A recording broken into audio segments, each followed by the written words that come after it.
this can just go in your pocket on your Okay, belt, cool. wherever you want. It's got a clip, whatever, however you want to Okay, put it. cool. It's on. You don't have to worry about it.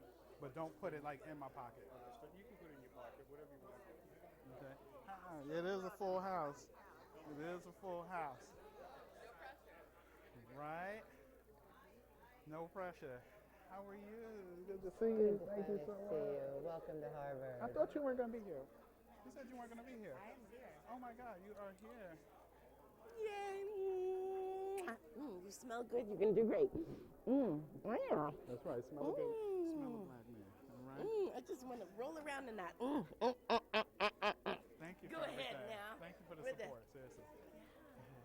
We gonna. Feeling good about it? Yep, Got feel this. good. Feeling good. Oh yeah, it feels like. Are you live streaming or just? Oh yeah, no, I would not deny people that. No. I got family and friends who can't be here. I would definitely. And I'm gonna walk around and kind of point. We're gonna figure it out. That's what we're gonna do. Yeah. All right. So random. Yeah. My daughter met Rihanna yesterday. She just randomly came into the courthouse in Opposition. See, that's the time and the circle that we in. Yeah. That's gangster. You need something? I thought you were gonna say something. Yeah, so it looks like everything is probably just gonna stay well, especially now. Yeah. Okay. Get yourself a little. I did. Good. Hello, everybody. You got this. Hello. I'm excited to hear. I am too. I think once it gets flowing, it'll be fine. Your mic is on, FYI.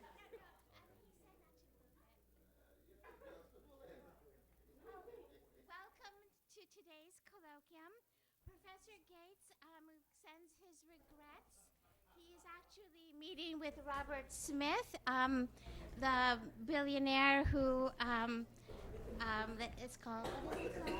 Could have bought the billionaire here. Paid off the loans of 400 graduating seniors at Morehouse College.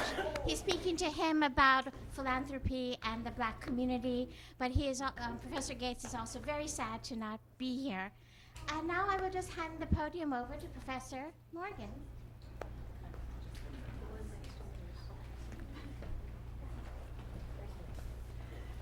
Thank you. It's wonderful to be here. I mean, I do work here, and it's nice to be in a place where you feel like this is really a cool space to work. So, so thank you all for like cooling it up and all this other stuff. And I appreciate being someone who still uses the word cool. Okay, I'm never letting it go. That's right.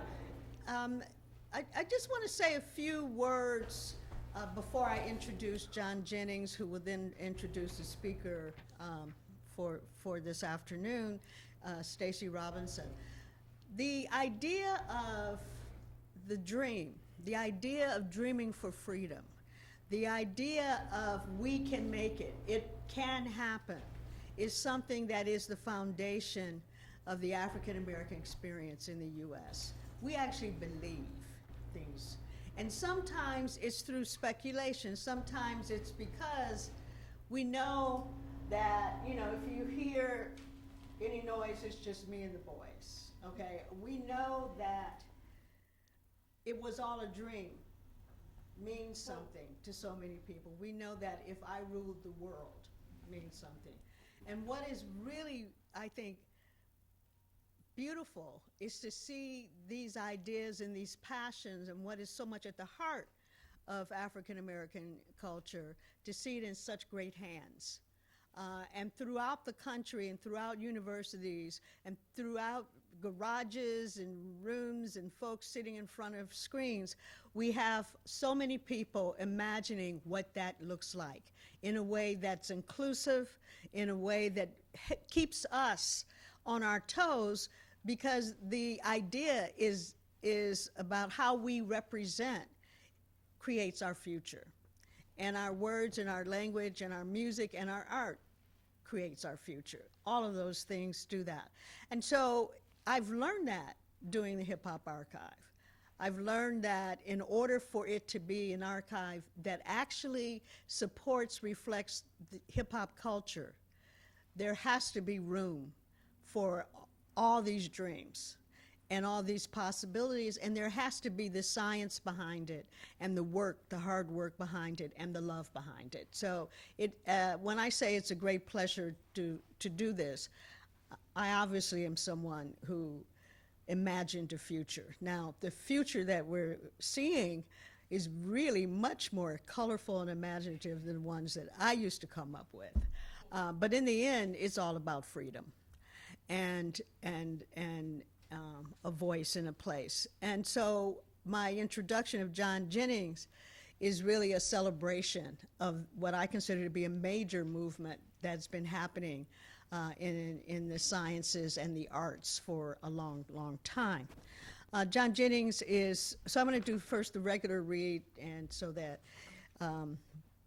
those of you who don't know who he is will get a sense from an academic perspective who he is, and then a little bit about who he is in other ways as well. So John Jennings is professor of media and cultural studies at the University of California, Riverside. He received his MA in art education in '95 and the MFA in studio with the focus on graphic design in '97 at University of Illinois, Urbana. He's an interdisciplinary scholar who examines the visual culture of race in various media forms, including film, illustrated fiction, and comics, and graphic novels.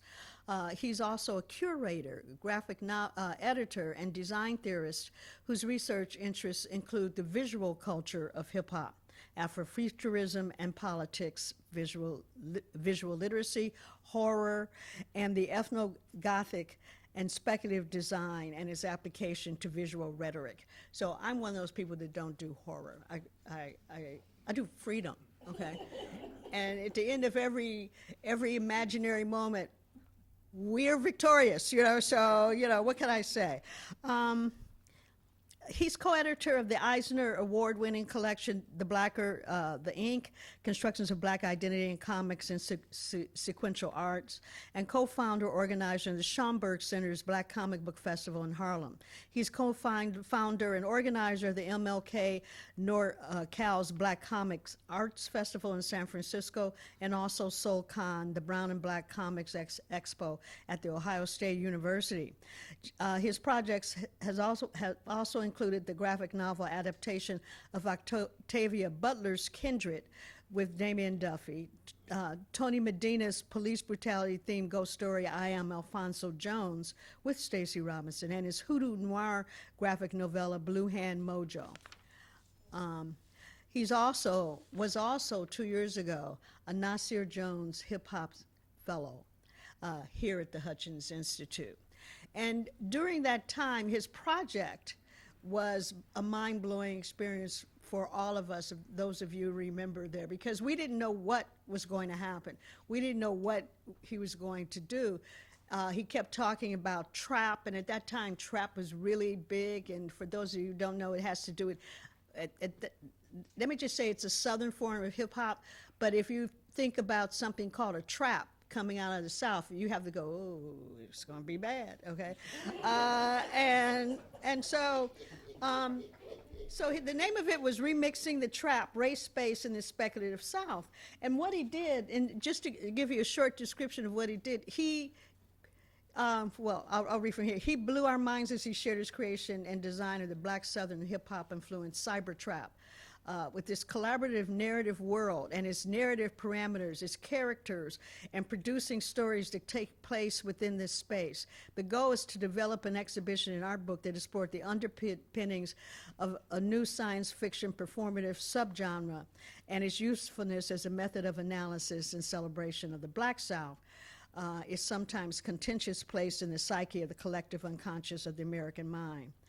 And one of his major partners in that conception was, and continues to be, Stacey Robinson. So he created the trap future speculative world for the South. And the images, the connections, the possible stories herald back to basically this notion that our imaginations are in fact in good hands. And it's my pleasure right now to introduce you to those good hands, John Jennings.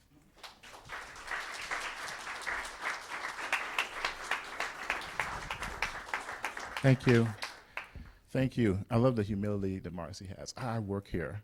You are this, man. I mean, anyway, so thank you for that intro. And thank you it's so wonderful to be surrounded by so many amazing scholars, and it feels good to be in one of my intellectual homes. So thank you so much for that. It's hard. I had to write this intro. It's very short, and it's very, the gentleman I'm about to introduce is someone that I love and respect deeply, so it was extremely difficult to write an intro for Stacey Robinson. And I kind of talk about this. It should be easy to do an introduction for the amazing scholar and artist we're about to listen to. For almost a decade, as the artistic avatar Black Kirby, we've generated literally thousands of pieces of art together and given scores of talks about our process, our work, and our artistic inspirations. But then I was stuck because I know so much about this brother and his work and his processes. We have so much in common, and as far as like stories and things that we're working on. So it gave me pause. What can I say about this brother, and where do I start? Wait, I'm trying to introduce you, man.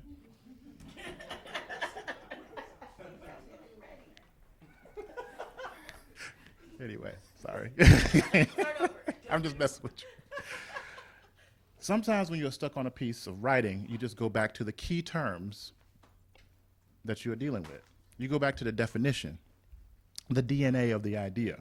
So, Stacey, from the Greek, his name means fruitful, productive, resurrection, one who will be reborn. Come on now. He's also a great amen corner. Definitions can save us sometimes, because let me tell you, this man has been fruitful. He made so many sacrifices for his academic work, his family, his vision, and his fellow man. Any student fortunate enough to be under his watchful eye has received a blessing that they probably don't even realize yet. He has been incredibly productive and has already created an intellectual and pedagogical legacy in only a few short years. His work is already taught and studied around the world, and he's just getting started. I personally watched his intellectual and spiritual resurrection, watching him start the fire, contemplate the pain of the flames, and then enter into it anyway. Because on the other side, he knew that he was going to be reborn. He knew that he'd be a more efficient, effective, loving, a brand new entity, a phoenix. A phoenix is a mythical bird that rises from its own ashes. This burning and resurrection is part of its life cycle. It literally remixes itself to get to a higher level. It's part of its growth. I feel that it's an apt description as any for this wonderful human being that I'm about to give the lectern up to. Except he's not a myth. He's real. And he's one of the realest you'll ever meet, and one of the most incredible souls I've ever had the fortune to encounter. Sorry. Because he's my student too, so. It's my honor, privilege, and utter joy to introduce you to my collaborator, my colleague, and my ally and brother, Professor Stacey Avian Robinson.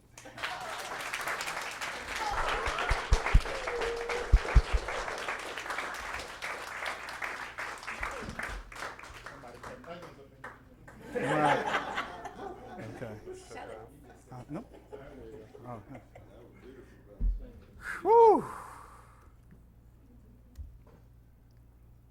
Okay. Can we? Jim, how do we get this back to the full screen? Yeah. Mm-hmm. Where is it? Right there. Where's the slideshow? Is that it? Mm-hmm. That's it. How do we get it back to the ability to click through it? Is this it right here? And do we just go to view? Yep, that's it. That's it? Yep. Good afternoon, everyone.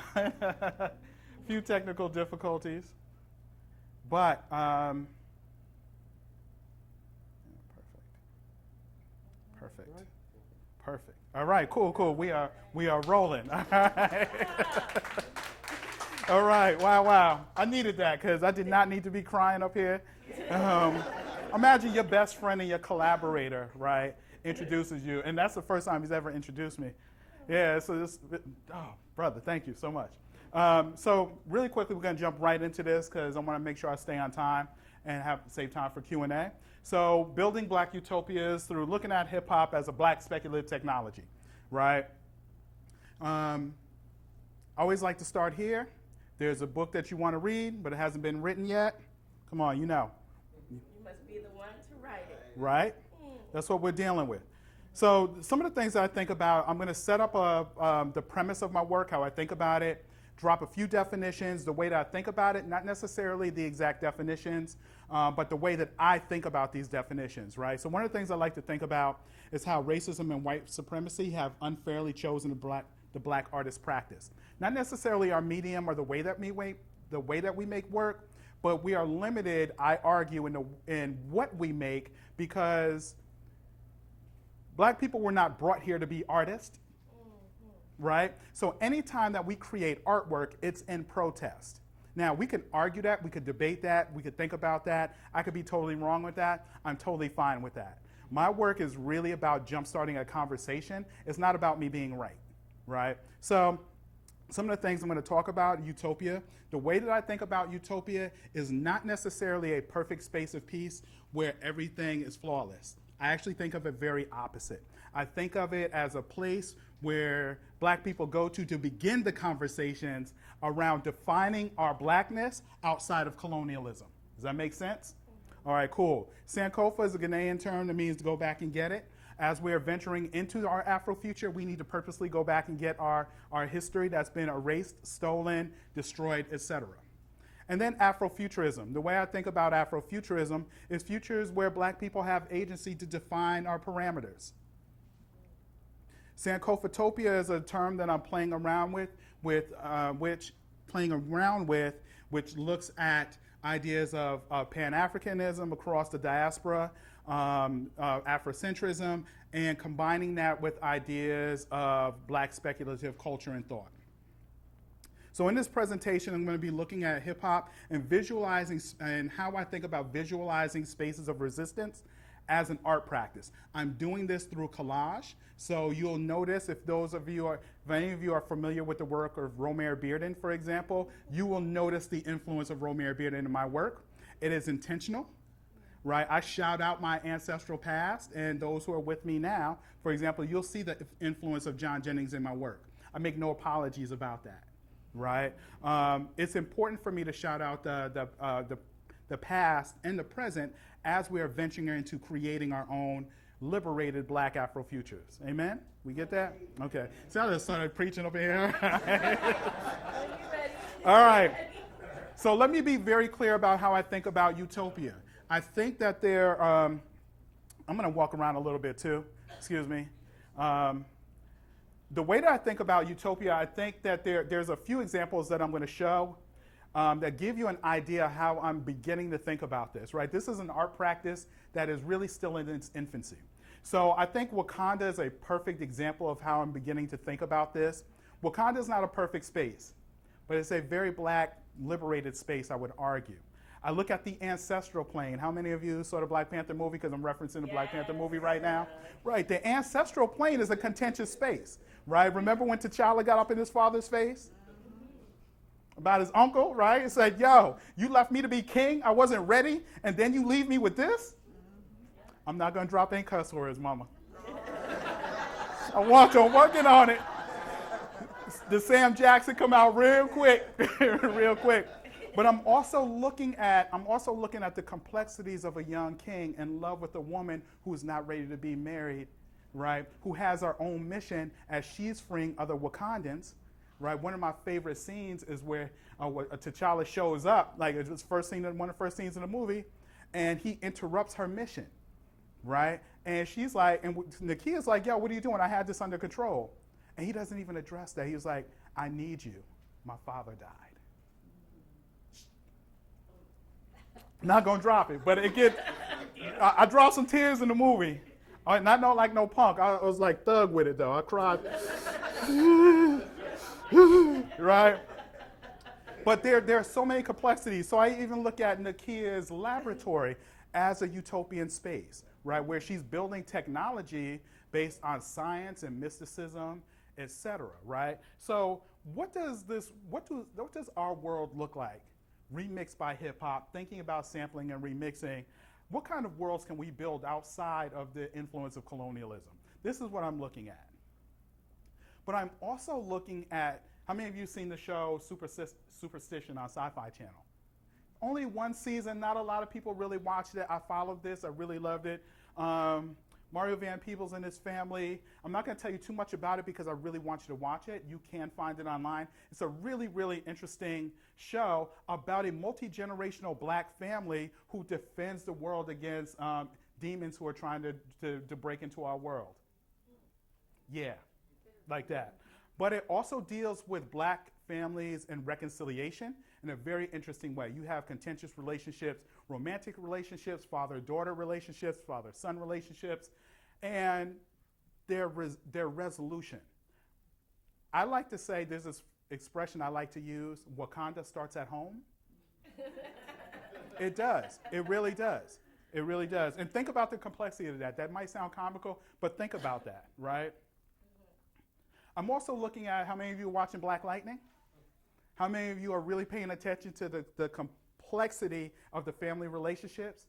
This is black power for real, black superpowers, but black agency, contention, right, between siblings, between husband and wife, between father and daughter, father and wife, right? Do you see what I'm saying? But the resolution is what I'm looking at and very interested in, right? Even a young, you can see this image here, of a young Black Lightning with his father, Jefferson Pierce with his father, who is killed and taken from him, which kind of sparks his genesis in a particular way. Not going to give too much away on that. So I'm a collage artist. I draw, I paint, I can paint traditionally. I work, it's interesting because I'm trained traditionally as a graphic designer. And the way that I think about making the work, and the way that I make work digitally because of the immediacy, in which I have to get it out. As a graphic designer, how many of you have ever employed a graphic designer before? Y'all know that y'all don't call on us in the beginning of the project. Y'all call us at the end of the project. So you're like, yeah, right, that's exactly what we do. So working digitally allows me to get work done really, really quickly. But the way that I think about this piece, for example, in building Black Utopia, is we're sankopharating our past. We're going back, we're thinking about the contention in our past, but then we're pulling that into the Afro future so that we can build from it and build upon it. But I'm also thinking about the dystopia. I'm gonna walk around a little bit because I see people looking around poles. I'm looking at, for example, the Middle Passage and how the effects, how many of you know that great white sharks used to follow the slave ships? I want to drop it, mama, right? As this woman is looking toward a Pan-African Saturn, Saturn is representing Sun Ra, Stevie Wonder, etc., right? As she's looking toward this future that is beginning to shape, this past is creeping up on her, right? We have to take our contentions into the Afro future with us as we build them.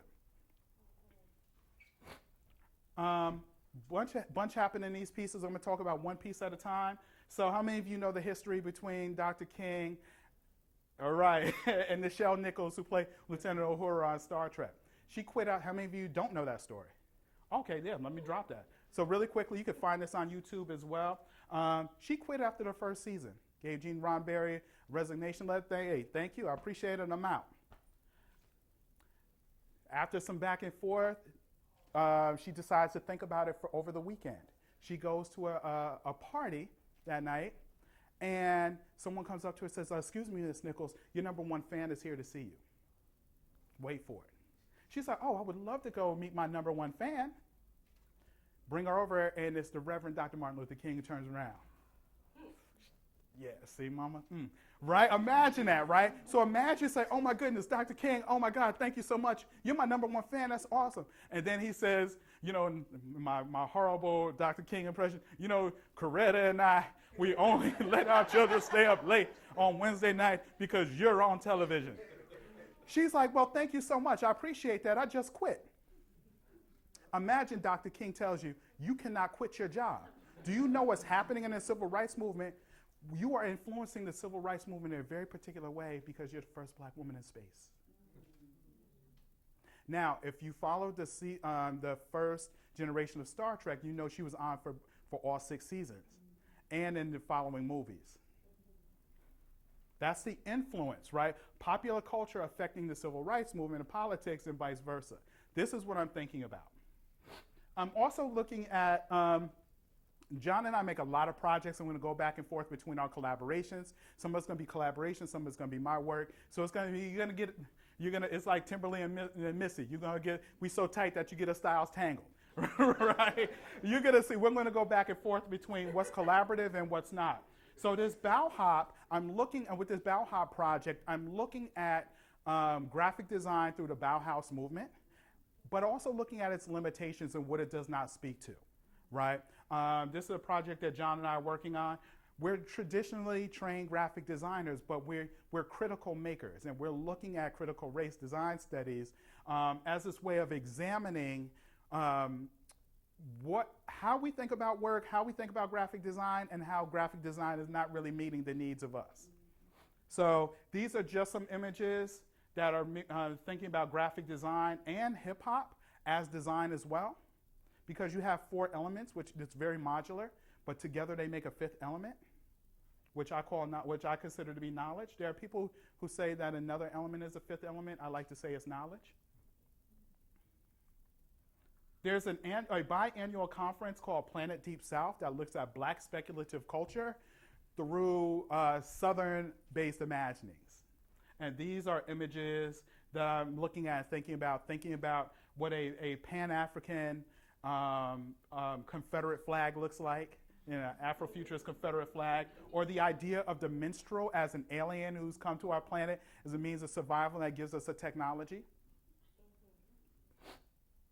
John and I are Black Kirby. So for those of you who are not familiar, how many of you know who Jack Kirby is? Everybody in this room knows who Jack Kirby is.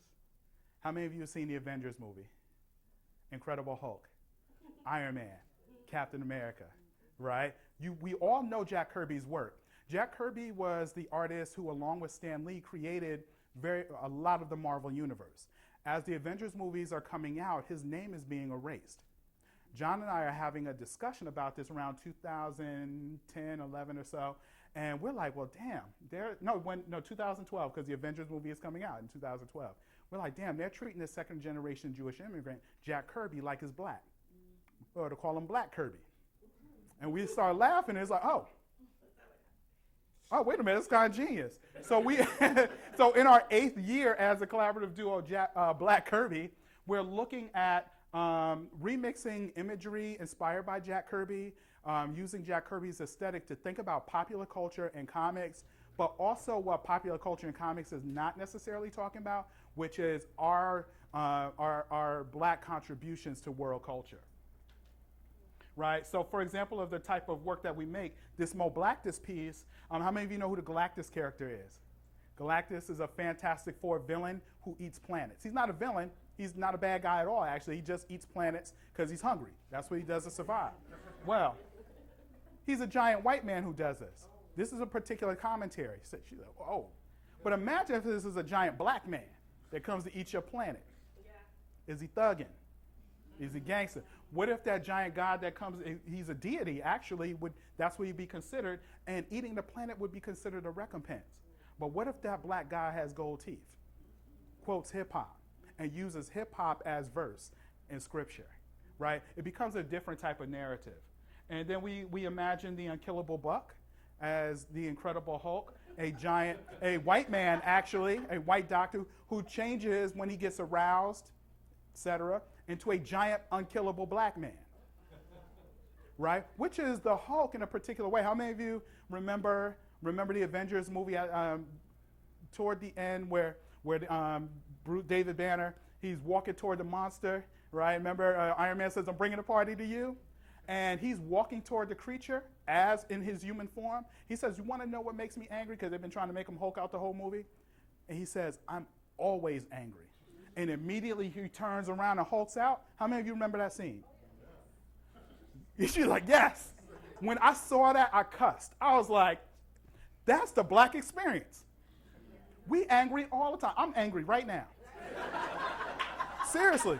I'm angry because my mom won't let me drop it. I gotta get in sometimes. So Marcy, thank you, Marcy. You talked about this cyber trap. We could talk about more of this later. The cyber trap as a southern space. Imagine a hurricane that decimates the South, right? It separates Louisiana, Mississippi area from the rest of the continent. And in this, the residents have to come up with a new monetary system, new technologies, new ways of survival. Even though this may be considered a dystopia, I look at this as a utopia because of what we will be able to define. Does that make sense? So the way that I think about dystopia and utopia kind of gets itself tangled in a particular way as well. It's a space where we get to define our own presence. This is a book that came out a couple years ago, Cosmic Underground, edited by Ronaldo Anderson and John Jennings. In this, I made these discursive diegetic prototypes that exist only in stories. So George Schuyler's Barber Chair, for example, or P-Funk's Bop Gun, for example, right? And I'm imagining what these look like as real technologies that we could actually use to liberate ourselves. I Am Alfonso Jones was mentioned as well. This is the first Black Lives Matters inspired graphic novel.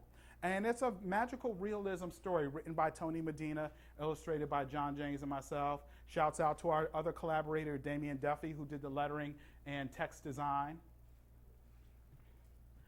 Master Black is a series that I'm working on that looks at ideas of Black abstraction. And I'm thinking about wondering, can Black artists actually be non-objective artists? Can we make work that means nothing at all? Can I hang a blank white canvas on a wall and examine how the shadows affect that canvas throughout the day and how sound and atmosphere affect that canvas and make that an art piece or as an art practice? One of the things I have contention with is, once again, I said before, Black artists cannot be non-objective, or we cannot make art that is not political. I find myself in a constant failure with my own imagining, right? Even these pieces are very political. I'm trying to make them, and they have all kinds of commentary inside of them. I consider it a failure, but I keep working at this. Virago Mandem is a project that John and I worked on with choreographer Cynthia Oliver. And it's a multimedia performance piece. It's a dance piece that is video, it's music, and it looks at Black masculinity through the lens of Caribbean culture. My contribution to this project was I got 10 prompts from Cynthia Oliver, and she gave me one-word prompts: thug, slave, metrosexual, etc., right? Dandy, right, etc. She gave me all these prompts, and I actually had to do some research because those one-word prompts weren't as easy to execute as I thought. The hardest one, I think, that was really hard for me to address was this one right here, the word geek, or nerd, pardon me, is the word nerd. And I was like, well, what is a nerd? How do we think about nerd and geek, et cetera, et cetera, et cetera? There's an entire movement of black geeks, black nerds, bleaks and blurs, right? There's a whole movement that is defining that. But when I looked at that and thought about how I wanted to execute this, it took me a while, and I was like, oh, wait a minute. I literally looked to the side of me on the couch, and there was my 18-year-old. International artist, animator, theater major at 18. This guy is killing it. He is the definition, the personification of geek and blurred and nerd, bleak and blurred. And he's a skateboarder. Parkouring and jumping off of stuff. I'm like, wait, son, no, don't do that. Yeah, Dad, me and my friends, we were jumping off this building. I'm like, don't do that. But what's interesting also about him is that he's a cosplayer. For those of you who are unaware, it means you dress up as particular characters and you perform in public. My son did this in high school. He would dress up, for those of you who know Dragon Ball Z, and I forgot the other character, he would dress up as a black Goku, right? I used to call him Broku. But he would get requests to come to school as a character, right? So now he actually travels. I took him to his first Comic-Con last year, and he went as Miles Morales, Spider-Man Miles Morales. And people were flocking him all weekend. At first, he was really shy. No, Dad, I don't want to take pictures. And I had to tell him, like, son, they don't see Solomon Robinson. They see Miles Morales, their favorite superhero. After a while, I saw him come out in a way that I had never seen. He's up there posing, he's taking pictures. It's beautiful. I got to see him emerge as a young performer, as a black geek and black nerd. These are some other images. I look at gallery spaces and how I can transform gallery spaces into teaching spaces and using multimodal ways of thinking about hip hop. So I like when galleries invite me in to come draw on their walls. and I'm showing these prints on these walls as well. And then what's interesting is I can bring students in, professors will bring students in, and we talk about how the space is transformed by thinking about hip hop and remix, right? What I think is very interesting about this is my commentary is very black all the time. I had to say it's very black all the time, right? What I think is interesting about this is no matter what, you don't scrape the paint off the wall. You actually paint over it, right? You have to return it to these very pristine white walls, for example, right? What's interesting to me about that is imagine if there were a Trump rally there the next week, Klan rally there the next week, right? My black commentary is still up in there. The walls have absorbed my voice. They have my DNA. My black presence is still in there, arguably maybe even decades later, right? I think about that. But then I also DJ a set in there, right? I'm an emerging DJ. I started DJing about 1.5 years ago. Shouts out, where's Jermaine? Yeah, right on. There's Jermaine in the picture too. We DJed a set together at Union College. John and I think about black masculinity in very interesting ways as well. We are in our second year of a series of exhibitions that we're doing at Art Block, at the Culver Center, and at University of California, Riverside, downtown Riverside, California. And our first show was looking at Luke Cage. The title of the show was called Uncaged Hero for Hire, right? And we looked at these multiple ways of thinking about the way that we teach. The exhibition is actually a teachable syllabus. You can actually teach the exhibition, right? There's a book list, there's these 10-week prompts, right, that allow you to teach this gallery, actually this exhibition, in the classroom. And it's for many age groups. But we're looking at the complexities of black masculinity, right? I'm using a lot of quotes from Harlem-based artists like Mace, for example. If you think I'm something sweet, taste me. How much you really want it, right? Enough to put a mill on it or your deal on it, right?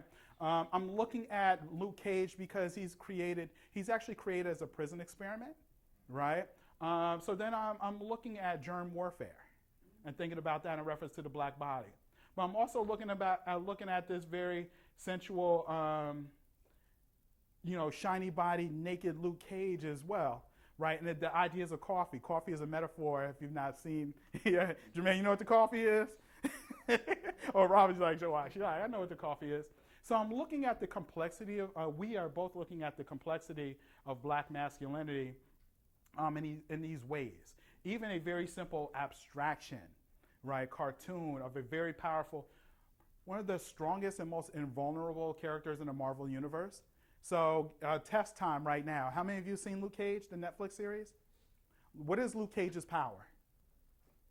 Bulletproof. He's bulletproof. Who said that? That's it. Oh, Jermaine with the deep voice in front. Is that really a superpower? That's interesting. How do you prove Luke Cage's superpower? You have to shoot him, right? Going into the second season, it opens up with him walking into a room. He's like, come on, all right. You have to see if the myth is true. It's an urban legend that he's unkillable.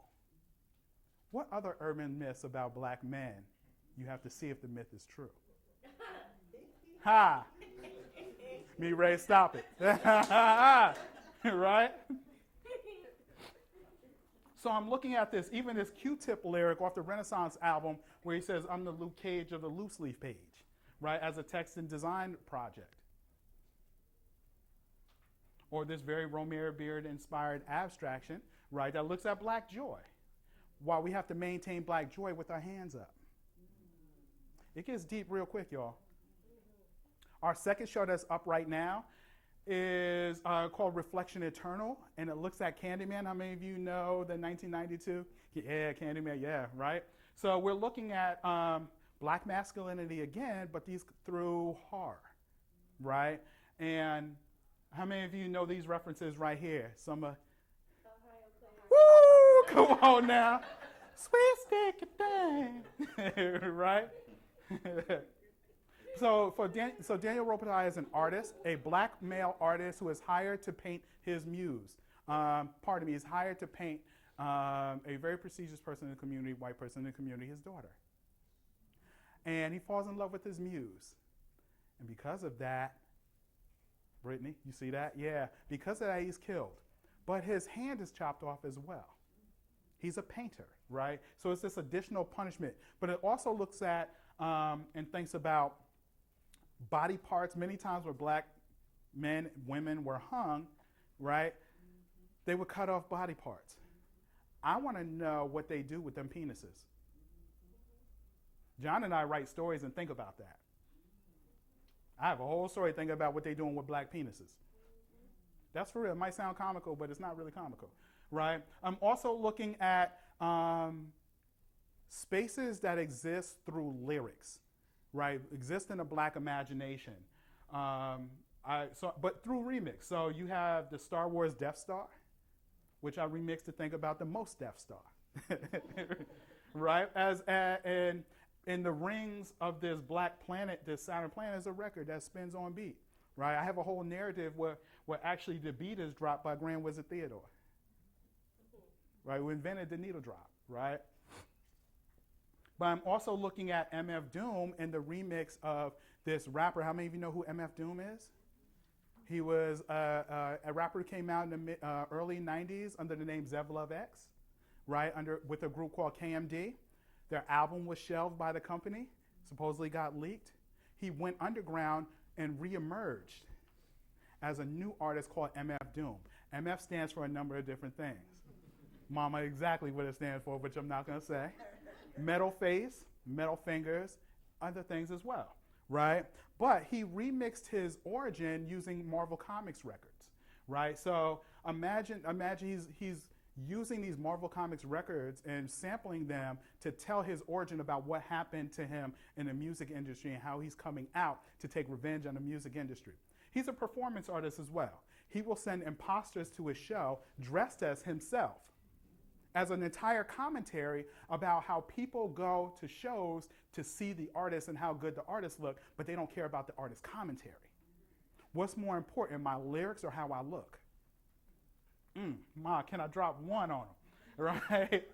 This piece, once again, I'm looking at, but I'm also looking at black deities, black gods, creating our own gods, tapping into our ancestral culture, right?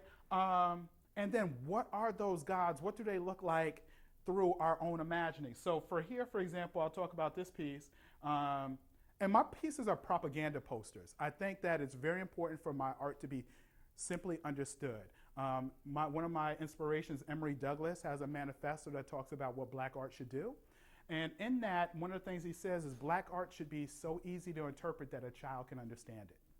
I believe that my work is very easy for you to grasp something from.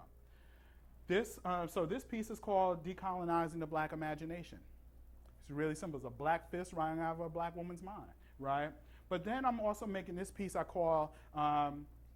this is called We Got Next. And it's a character called Saturn Boy, which is standing in a b-boy stance, making a declaration. How many of you know what We Got Next means?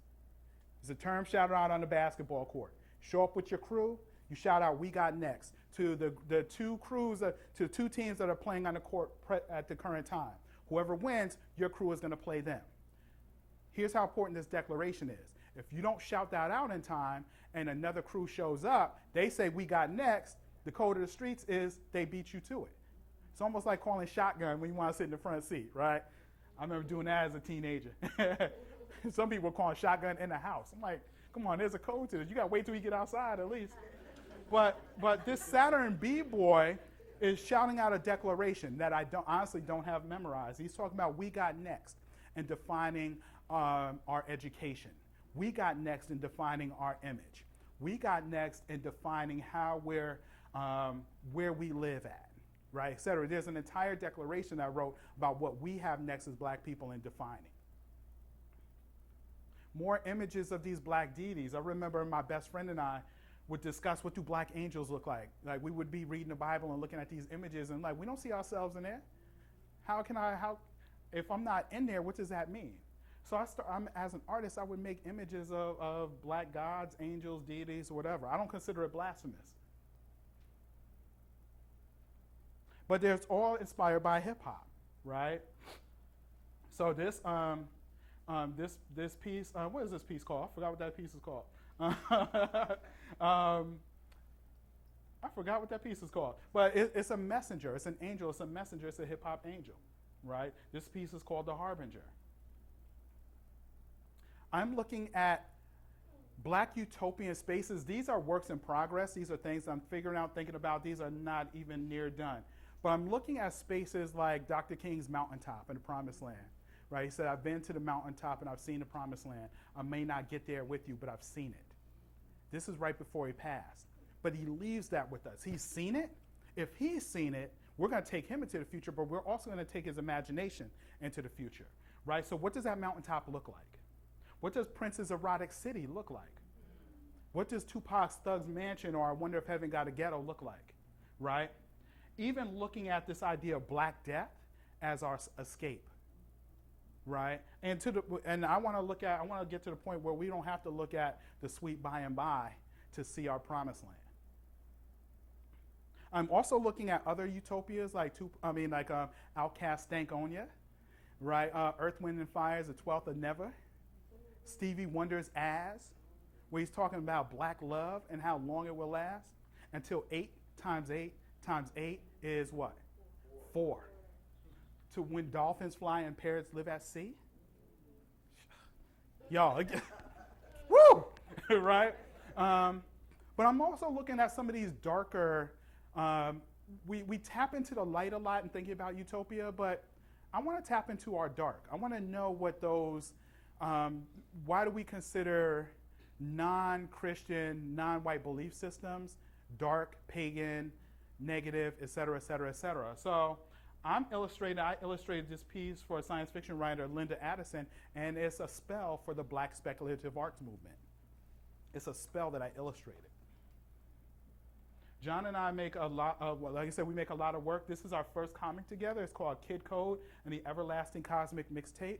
It's about an intergalactic time traveler who's seeking the voice of God that was stolen, broken, and remixed by an entity called the Power. Right, who uses the voice of God to bring chaos to the universe. Kid Code and his team with Father Time and Roxy Clockwise are seeking these shards of God's voice throughout the galaxy so that they can reassemble it and reset the universe. We also have another comic called Night Boy, which follows Jamal Jemison, who is he is a teen, an artistic teen with dyslexia. His dyslexia is part of his superpower. He's actually a character that created himself into existence from his own sketchbook. What you think about that? I'm still trying to wrap my head around that, right? But the way that the dyslexia works is he can see a hidden world that we can only see in the margins between the panels of the comic book. Through these panels, these creatures emerge who steal kids, adults, people from Buffalo. Jamal Jemison as Night Boy is a defender of the Buffalo Night, whose power is actually shadows. There's a level of depth to that, the idea of your black shadow having power, right? I'm a graphic designer, so one of the things I was tasked with is to come up with a logo for the Black Speculative Arts Movement. The Black Speculative Arts Movement is a movement that is happening right now under the guidance of Ronaldo Anderson and other people. We are traveling internationally thinking about Black speculative culture and conversation with current and politics, how we're thinking about them in the future, right? So I am one of the designers for the Black speculative arts movement. It's important that I bring my traditional skills into thinking about defining our own space as well. And these are many of the countries that we've gone to or we are going to. I'm going to talk about this really quickly. So, and I'll talk about this later, but John and I are the art editors for a publication imprint out of Ohio State University called New Sons. That is an imprint that looks at Black speculative culture. It's an academic press.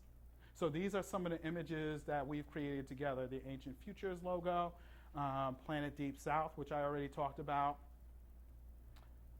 Black Mao, I'll talk about later. And then there's this new journal that's coming out of Russ College called the Journal of Black Speculative, the Journal of the Black Speculative Arts Movement, called Mojo. These are some images of comics that I created, because I like to show off I can make a lot of art. This is Colorful History. This is a 2-page comic about Winks Lodge, which was a Black resort that was built by a couple because Black kids could not play at the YMCA. And I was commissioned to write I didn't write it, I illustrated. I was commissioned to do this. And I was like, yeah, this is a Black utopian space, and this is the way I think about it. Yes, absolutely, I'll draw this. I lend my work to covers as well, to book covers. So Apex Magazine used one of my images that was dealing with the Black Zodiac.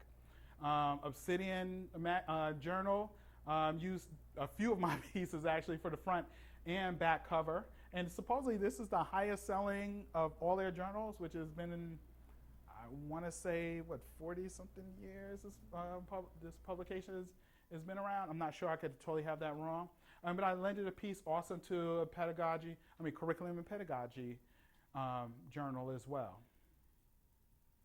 So these are covers that John and I did for the New Sons imprint. These are the first 4 books that we were able to design. We designed the covers for them, the front and back covers.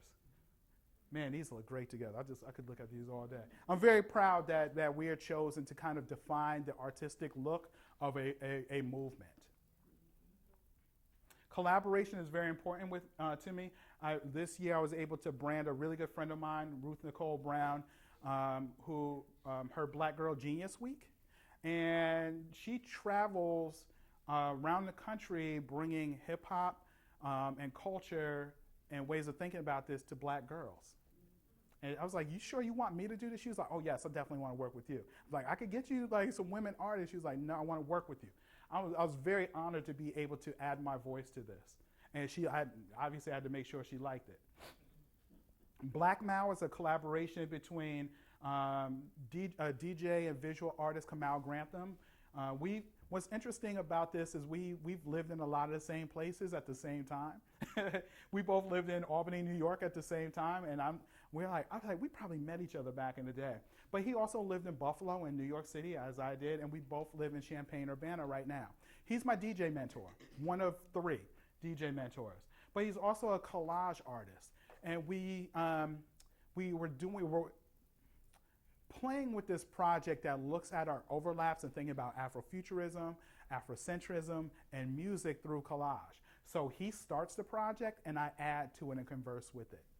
Right, that's a very different way that I'm used to collaborating, but it's been working and people love it.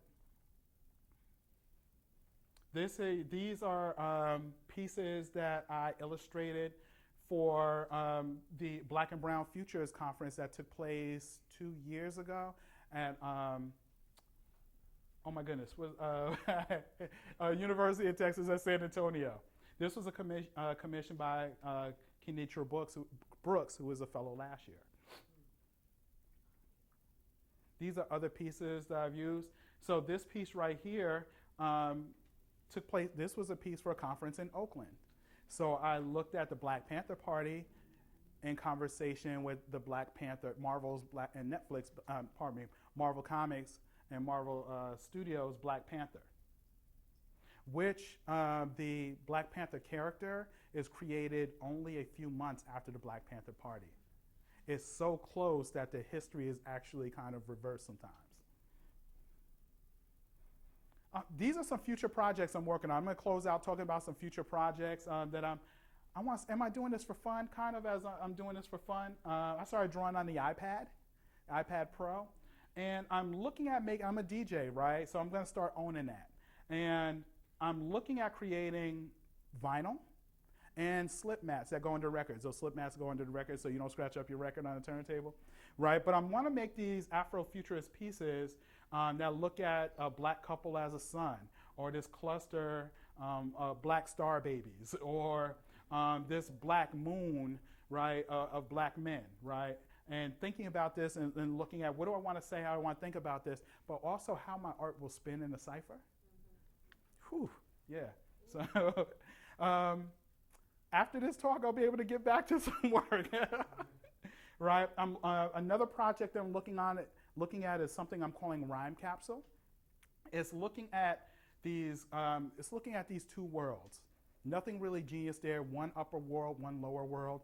The upper world is actually built on the elements and principles of hip hop that were stolen and kept, this knowledge was stolen and kept to keep the underworld in an underclass, right? So this underworld finds the keys to my studio.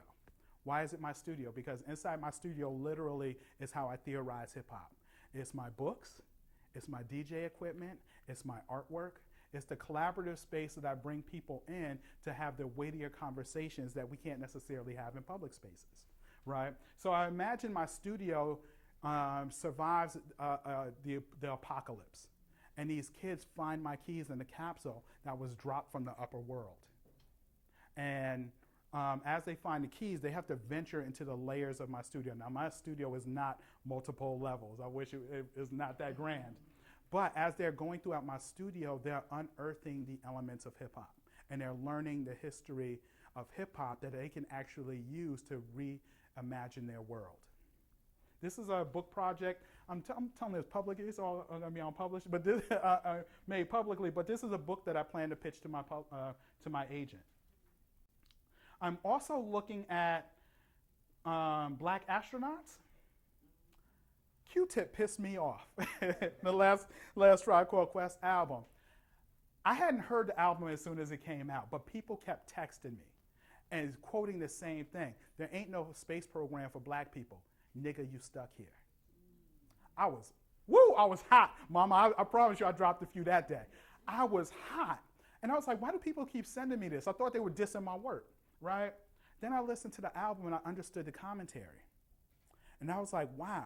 I understand this commentary about us feeling stuck here when we cannot escape colonialism, or we feel that we cannot escape.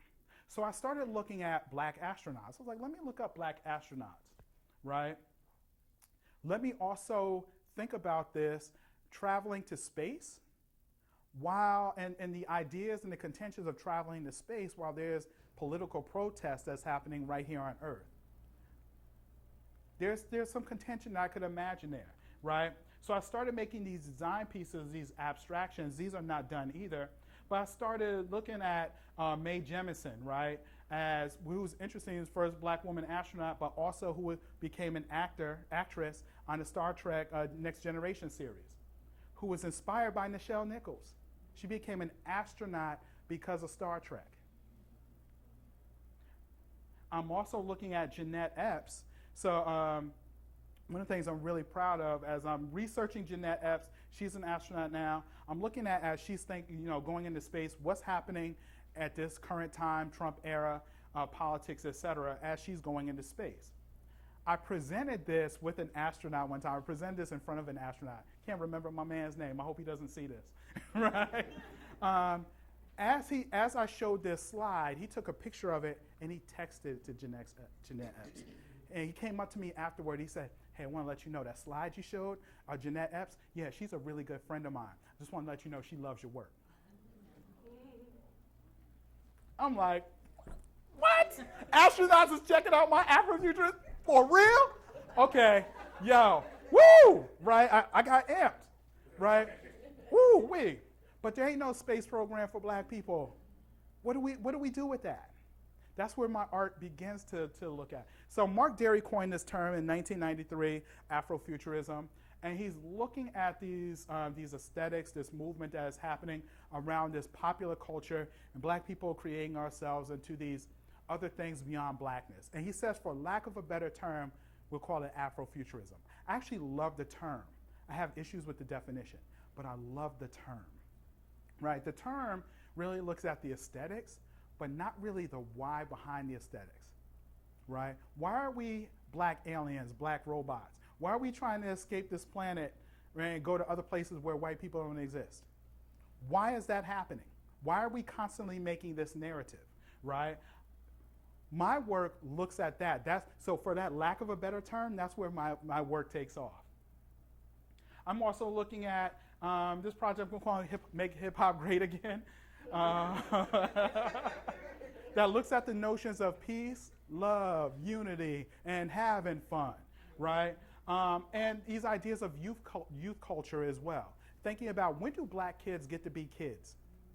When do they get to be able to have their imagination, play in a park without police rolling up and killing them? Being able to play at a pool party, being able to have a cookout without neighbors calling the cops on them, being able to sleep on a couch in college without the police being called on them, right? When do we get to be, and at 47, I still want to call myself a kid. I have not grown up yet, right? But I'm looking at hip hop culture and thinking about this. For example, this image here of this girl in this b-boy stance, I collage Voltron, which is taking it back to my 1980s love of manga and Japanese animation. But this little girl, anybody recognize her face? She was in a Cheerios commercial. She was a girl. How many of you remember the Cheerios commercial with the interracial couple, the black man and white woman? You remember the controversy behind that? Right? Right. So for those of you who are unaware, there's a scene between the mother and daughter. They're eating Cheerios on screen, right? But when they go to the father, he's not in the scene. They go to him and he's laying on the couch. Now, I thought about this man tired. This is a black man taking care of his family. However, when a black man is tired and laying down, he's never just a black man tired and laying down. Come on, right? So I looked at this and think about this. I'm bringing this political commentary into popular culture, remixing this and thinking about this, right? I'm looking at this Jack Kirby image of this literally a black fist rising out of the cosmos. You know what book that's from, John? I don't even know what book that's from. That black fist rising out of the cosmos? Oh, I think so too. I think you're right. But I imagine this as this young black kid's mind. But I'm also looking at the contentions between Dr. King and Malcolm X, right? And when Malcolm comes back from Mecca, he's talking about how he's going to work with King, and I always wanted to see that history, right? Unfortunately, we did not get to see this. But I'm comparing this to the Autobot and Decepticon cyber war, civil war that's happening on Cybertron, right? I'm thinking about this and looking at the political, right, but also the pop cultural. Closing out, I'm going to talk about these drawings I did on an iPad as kind of these cool downs that I love these, y'all. So I'm creating an entire body of work that's looking at hip hop samples. Part of the reason why I'm here is to mine the hip hop archives here, right? And to really look at, I've been collecting records for like 30 years, y'all. And my love of jazz, blues, funk, soul, etc., a lot of that comes from my mom and my aunt. Shouts out to my mom and my aunt in the audience here who played these records as we were cleaning the house on Saturday morning, right? What's interesting about this is, I'm going to talk about these original samples, is many of my favorite DJs have the same story. Their parents came from the South. Dad might have liked blues. Krishna, am I on time? Am I good? 2 more minutes. I will be done in 2 more minutes. Dad might have liked blues. Mom might have liked soul. They bring up their records, for example, right? And then these young DJs are stealing their parents' records to create hip hop. I find this very, very interesting. It's like, this is exactly what I was kind of doing, taking my family's records, right? So I'm making these pieces This Black Thought image, for example, is Dizzy Gillespie image, this Yusef Lateef image. But I'm making these images and looking at the original samples that hip hop artists use, and I'm making art projects from them. So the Shaka Khan, Fela Kuti, Rakim Allah, and Roy Ayers. I could look at these all day, right? These are what I'm doing to kind of relax and think about this work, though. And Pete Rock, who sampled Ahmad Jamal, I Love Music, exactly at the 5-minute mark, to create the sample for The World Is Yours by Nas, right? But I'm also looking at remixing like Nas's Illmatic cover and how Marvel Comics used this to think about Miles Morales, right? And then I'm looking at this Stillmatic album cover, but now notice this, right? And look at what I'm thinking about doing with it. So Nas has this lyric where he says, Nas is like the Afrocentric Asian, half man, half amazing. Amazing Spider-Man, right? So I'm taking this image from the Stillmatic album cover and dropping it in to kind of mimic this Spider-Man #1 cover, right? To think about Nas as the Afrocentric Asian. What does that mean to be a black rap Spider-Man, and what does that mean, right? Thank you, and we'll close out with a shout out to MF Doom. Thank you.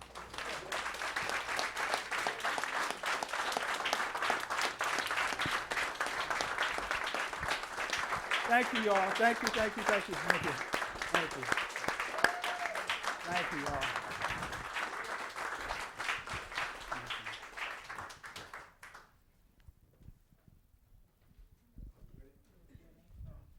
Uh-oh, Bakari about to.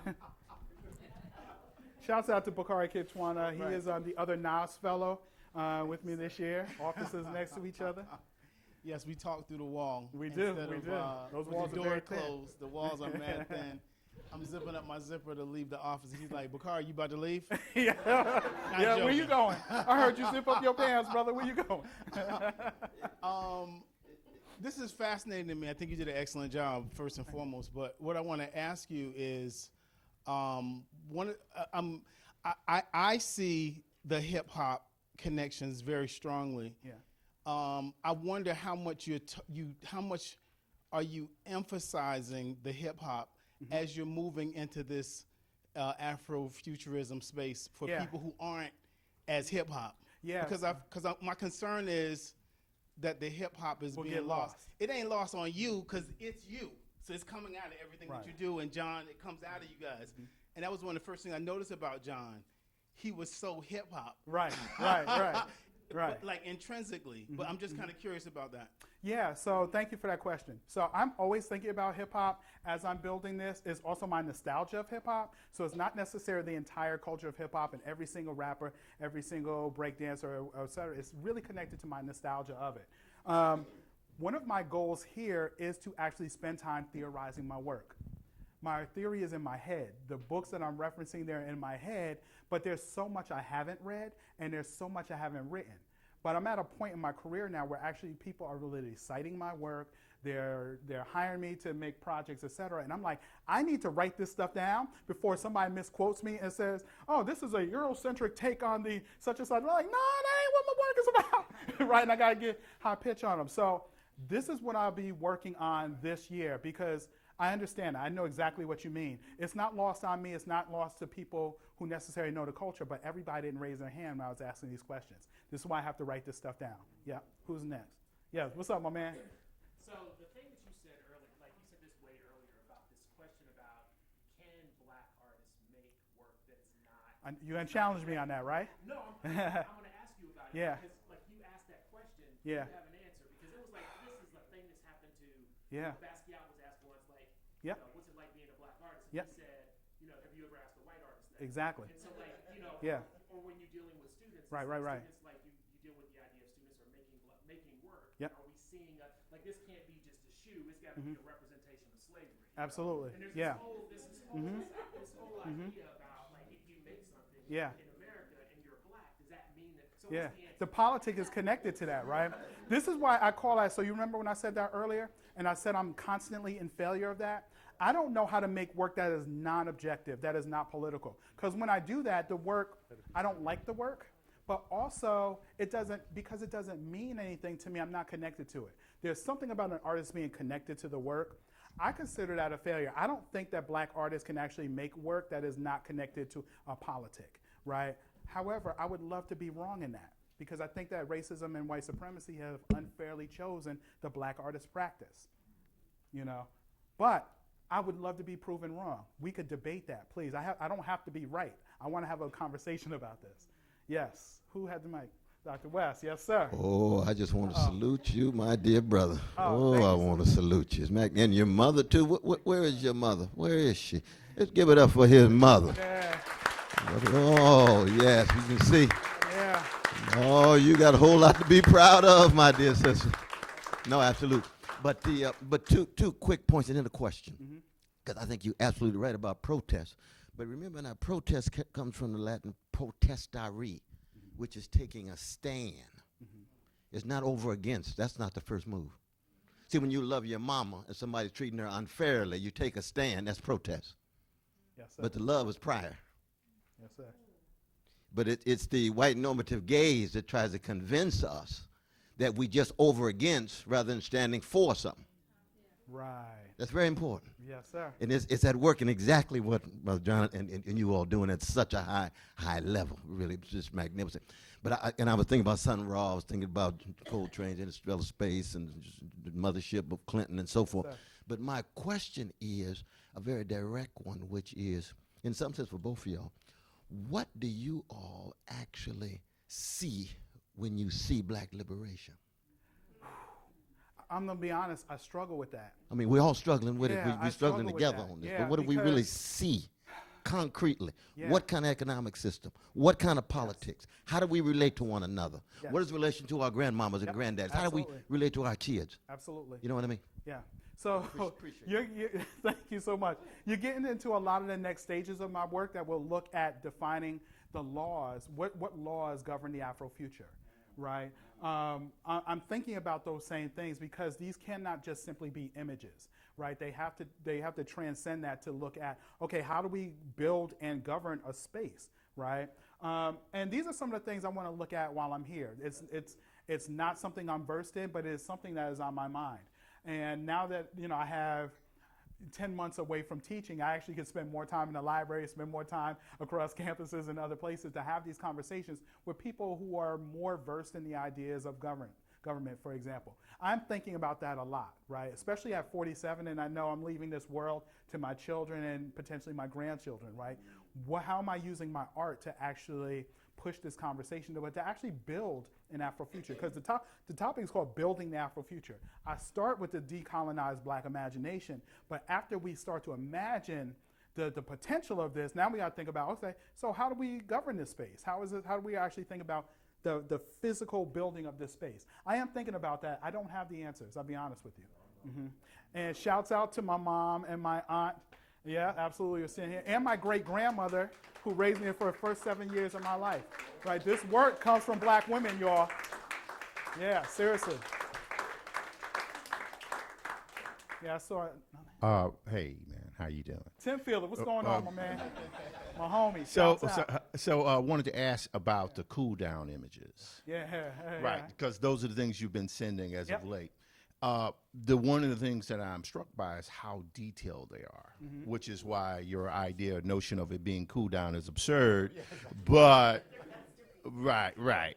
But what I wanted to do was ask you, when you were embedding that detail into your work, right? I understand the context of applying political thought to it, but I wanted to know, what is it that you're doing when you're applying that level of detail, and what are you trying to achieve? I mean, as a person who does detail work myself, I'm in awe of that. So I just wanted to get some feedback from you on that. Yeah,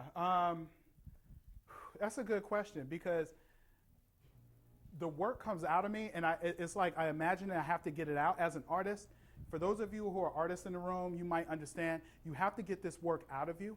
I call it exercising and exercising, right? You got to put it to work, but you also got to exercise it, right? Because it'll drive you crazy, right? I'm not the level of detail is because it allows me to relax, right? It's the graffiti, it's the carving out of the black space inside the images that allows me to relax and think about that through ideas of black abstraction.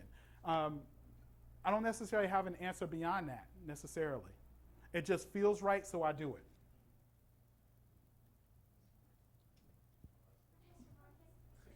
Yes. Yes. This is on. You know, as I look at everything, it just reminds me that when I first started thinking about the Hip Hop Archive, the issue for me was that if I look back at jazz, if you look back at the history of African American music and art or creativity, there's this sense that this creativity is not at a high ideological or philosophical level. That is, that we're not actually thinking about these things as big questions. We're surviving.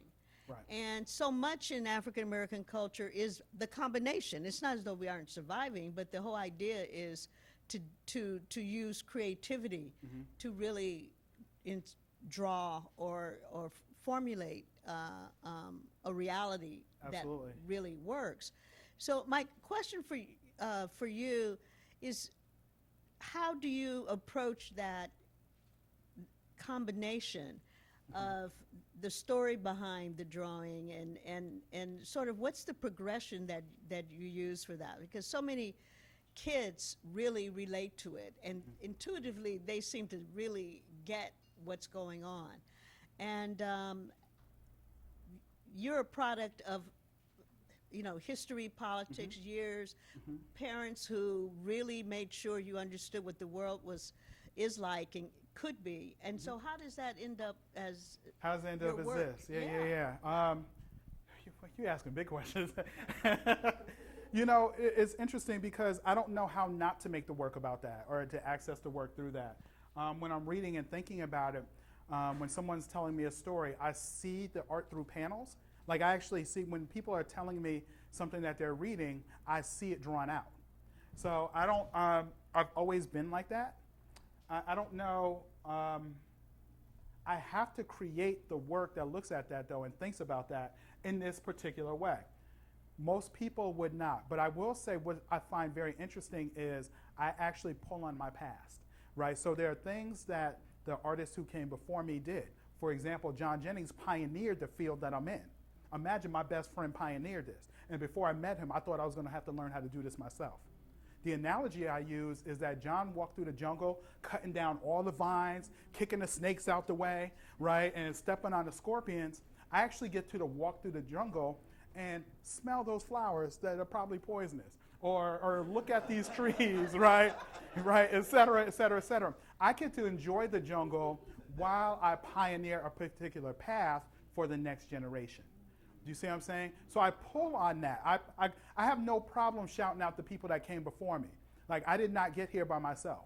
It was my mother. It was my aunt. It was my great-grandmother who raised me for the first 7 years of my life, who got me into art, who got me into talk radio, country music, et cetera, et cetera, et cetera, who got me watching late-night movies and animation.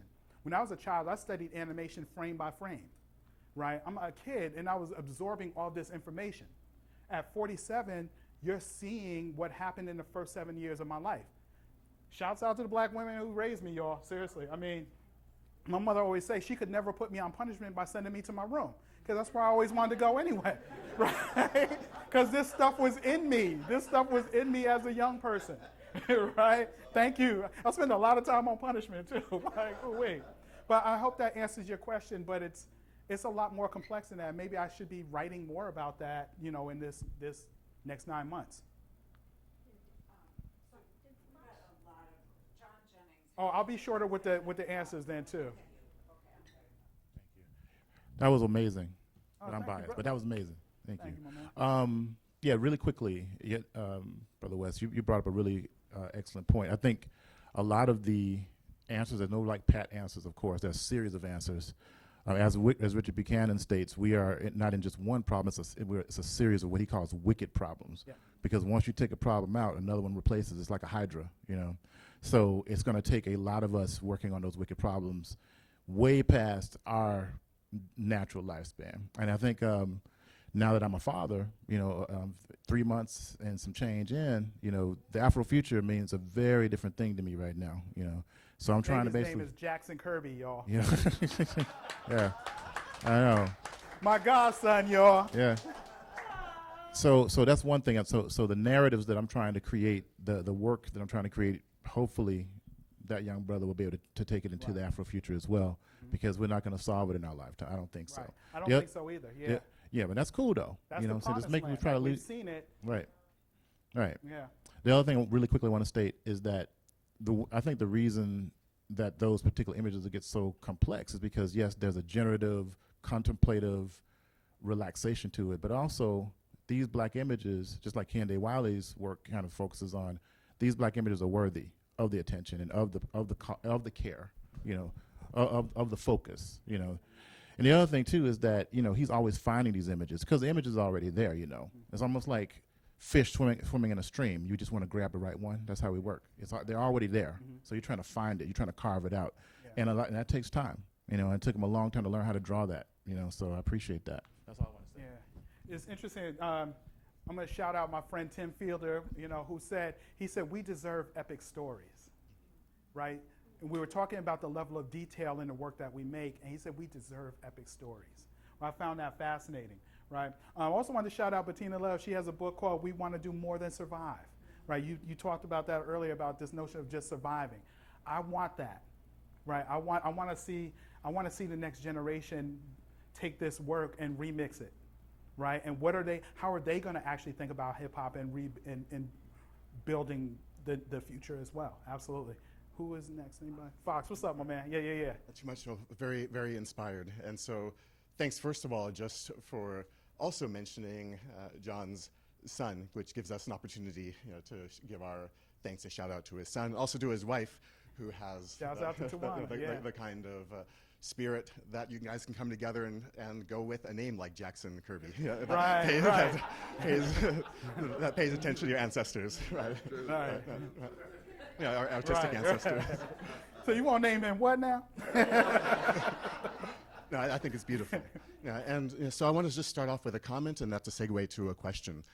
And you answered it you actually made this comment in a succinct way before with Basquiat's quote, but I just wanted to tell a kind of parable that relates. So some years back, I was reading a book, it was an art history book called Art Today, and it describes a few artists. So this is relating to your idea about black artists and can we do non-political work. So you may know the work of Sam Gilliam, the abstract expressionist. Of course, right? Oh yes. Right, and so he was famously accused of being an Uncle Tom by African-American militants for doing this kind of work. He says, I just want to be an artist, not a black artist. The book also describes Alison Sarr's work. And here, it's a white editor of the book who describes that she seems to be self-conscious in bringing into existence a kind of primitivism that does not come about spontaneously for her, right? And so this is, again, looking at her, drawing upon her influences from the diaspora and back from Africa itself and the many cultures there. And then Martin Puryear, they describe him somewhere in between, right? That he's one of the, quote unquote, the few African-American artists who has direct experience of Africa. So, and so he's kind of in between the three, between the other two. So the reason I bring it up is because regardless of those stances, they're in the second to last chapter of the book under the racial minorities heading, right? So that's no matter what stance you take, you're put into this there's chapter. nothing minor about people who occupy most of the planet, right? Who jump-started mankind and civilization. Right. I mean, the other chapters being art, British figurative painting, and things at this fine kind of grain. Right. The last section being feminist and gay, which is also another story.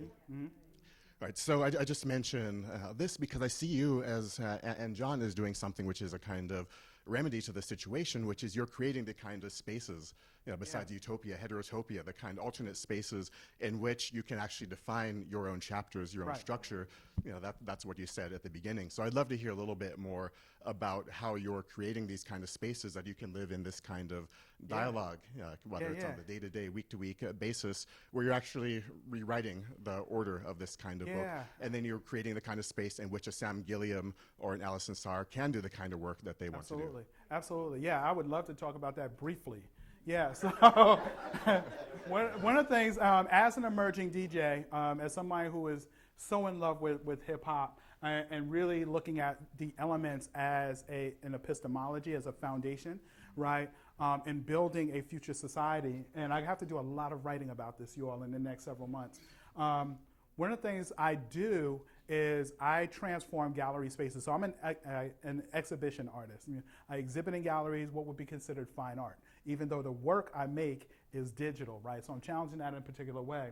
But I frame my exhibitions around the elements of hip hop, my work being the graffiti on the wall, right? My artist talk being the emceeing, et cetera. I always have a dance party involved with that. And I DJ the set. So I control the sound of the temporary utopia of the gallery space. We get together imagine a gallery exhibition on a Friday night from 5 to 8, 6 to 9, et cetera. We come in and we're always trying to push that. And I've had shows go to 11, past 11 o'clock. People don't want to leave the temporary utopia, y'all.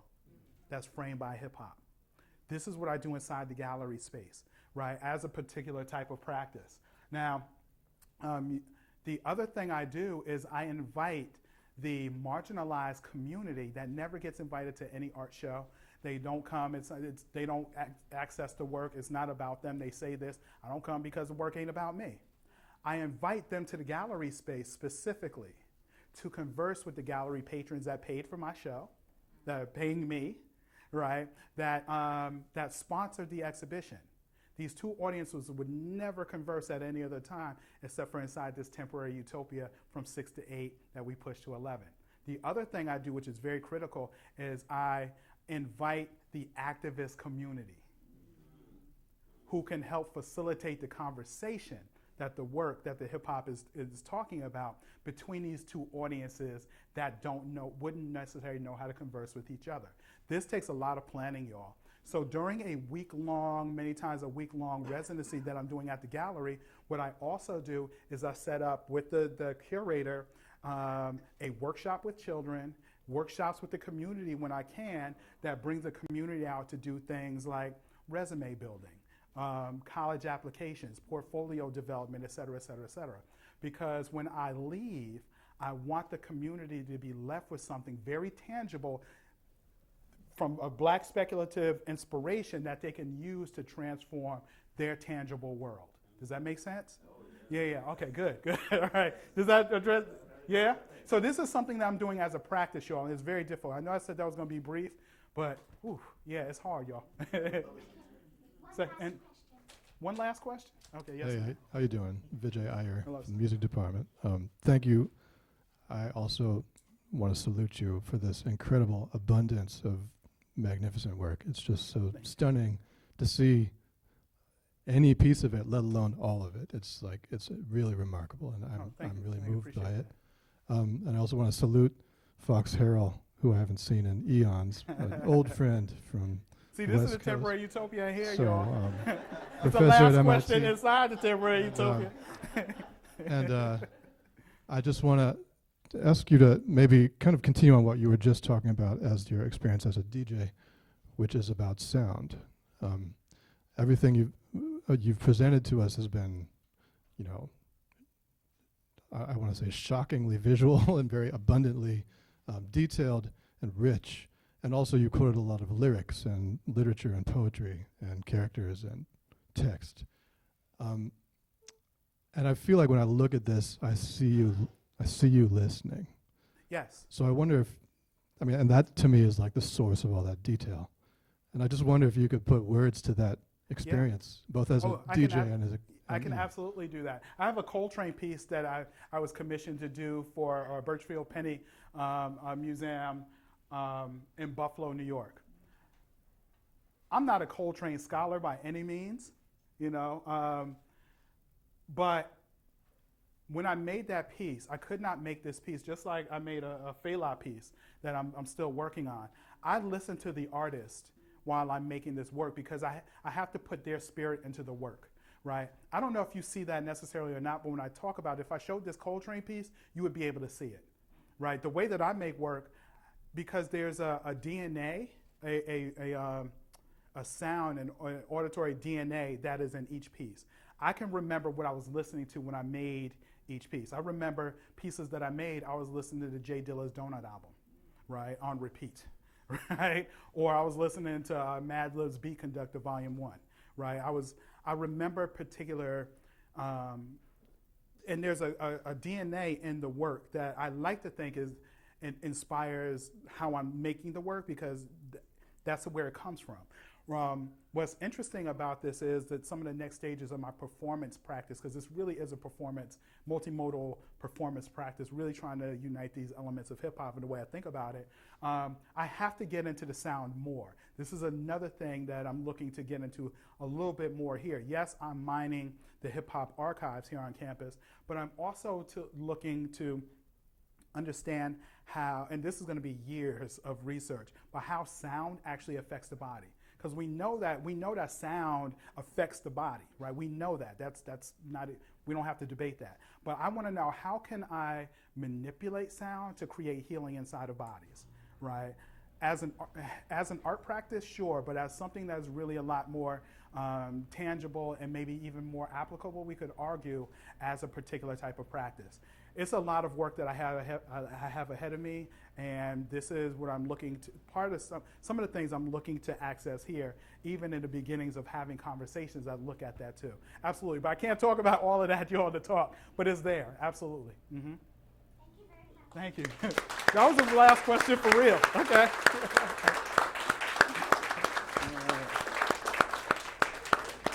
All right, thank you all for having me, seriously, thank you, thank you, thank you, thank you. And we're going to be eating lunch out here, so if you can stay, please stay. Get something to eat. And my mama made some cakes, y'all. Don't smash my mama's cake.